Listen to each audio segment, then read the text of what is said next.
और गुना से खबर आपको बता दें, जहां एक नगरपालिका की दुकान की छत गिरना बताया जा रहा है। मलबे में कई लोग दबे हुए हैं, रेस्क्यू जारी। 2 बच्चे और कर्मचारियों को निकाला गया।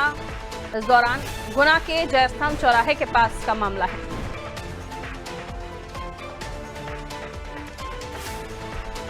तो गुना से ये खबर आपको बता दें। देखिए, समय समय पर इस तरह की जो क्षतिग्रस्त इमारतें होती हैं, कामकाजी जगह होती हैं, यहां पर आपको बता दें इनका चयन करके इन्हें ढाने का काम किया जाता है।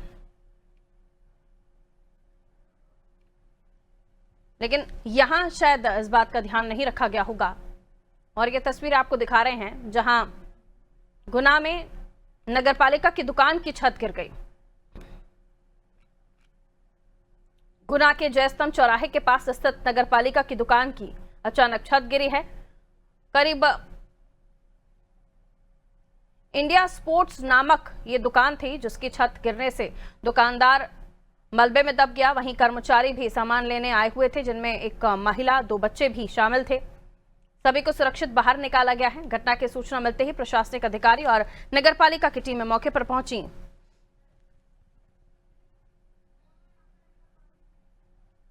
देखिए, ये जो दुकानें हैं, इन्हें नगरपालिका के द्वारा आवंटित कराया जाता है, उनके अंडर कंट्रोल ये होती हैं। और एक मोबाइल शॉप थी जो नगरपालिका के अंडर कंट्रोल थी, यानी इसका पूरा देखरेख उन्हीं के हाथों होगा, जिसके बाद यहां पर ये पूरा हादसा हुआ है। सुनील हमारा सहयोगी हमारे साथ जुड़े। सुनील, कैसे हुई ये घटना?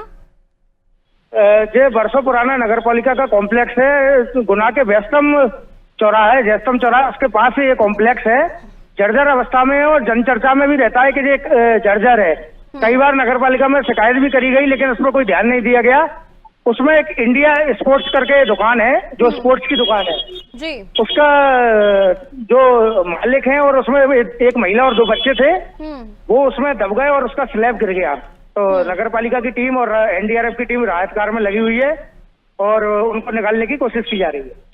50 साल पुराना ये कंस्ट्रक्शन बताया जा रहा है सुनील, तो जाहिर सी बात है इतना पुराना ये कंस्ट्रक्शन, और खाली करने के लिए नोटिस भी दिया गया था दुकानदारों को। और ऐसी कितनी दुकानें हैं जिन्हें नोटिस दिया गया, इस बारे में कोई जानकारी आपके पास? ये कम से कम ग्राउंड फ्लोर और फर्स्ट फ्लोर मिला के मैडम कम से कम 50 से ज्यादा दुकानें हैं, जिनको कई बार नोटिस और हिदायत दे दी गई है, लेकिन वो दुकानें खाली नहीं कर रहे हैं। और इसका मेंटेनेंस किसके हाथ में आता है? मेंटेनेंस का पूरा नगरपालिका को कराया जाता है।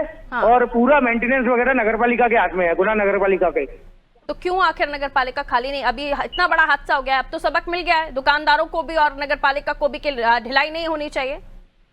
बिल्कुल भी नहीं होना चाहिए। और प्रशासन की भी इसमें कमी है कि जब दिख रहा है कि बारिश का मौसम चालू हो गया है और ऐसा हादसा हो सकता है, तो अब जो प्रशासन इतनी तत्परता से काम कर रहा है, वो पहले कर सकता था। पूरा प्रशासन, गुना प्रशासन और नगरपालिका डीएम, एसडीएम सब उपस्थित है यहाँ पर। ठीक है, जरा कोशिश कीजिएगा नगरपालिका के अधिकारियों से, अगर आपकी बातचीत हो पाए तो उनसे जरूर इस बारे में जिम्मेदारी लेने की कोशिश कीजिएगा कि आखिर ये घटना जो हुई है, अगर पहले ही नोटिस दिए गए थे तो फिर आखिर क्यों इस पर कार्रवाई नहीं है। बहुत शुक्रिया सुनील जानकारी के लिए।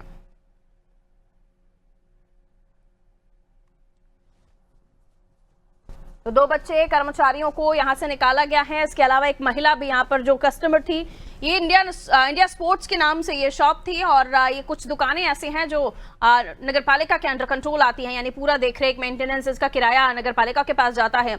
और 50 साल पुराना ये कंस्ट्रक्शन हो चुका है। बावजूद इसके नोटिस देने के बाद भी इन दुकानों को सख्ती से खाली नहीं कराया जा रहा है, जिसकी वजह से एक घटना तो घटी है। अब शायद इंतजार प्रशासन को अगली और घटनाओं का, या उससे पहले ही दुरुस्त कार्रवाई होगी।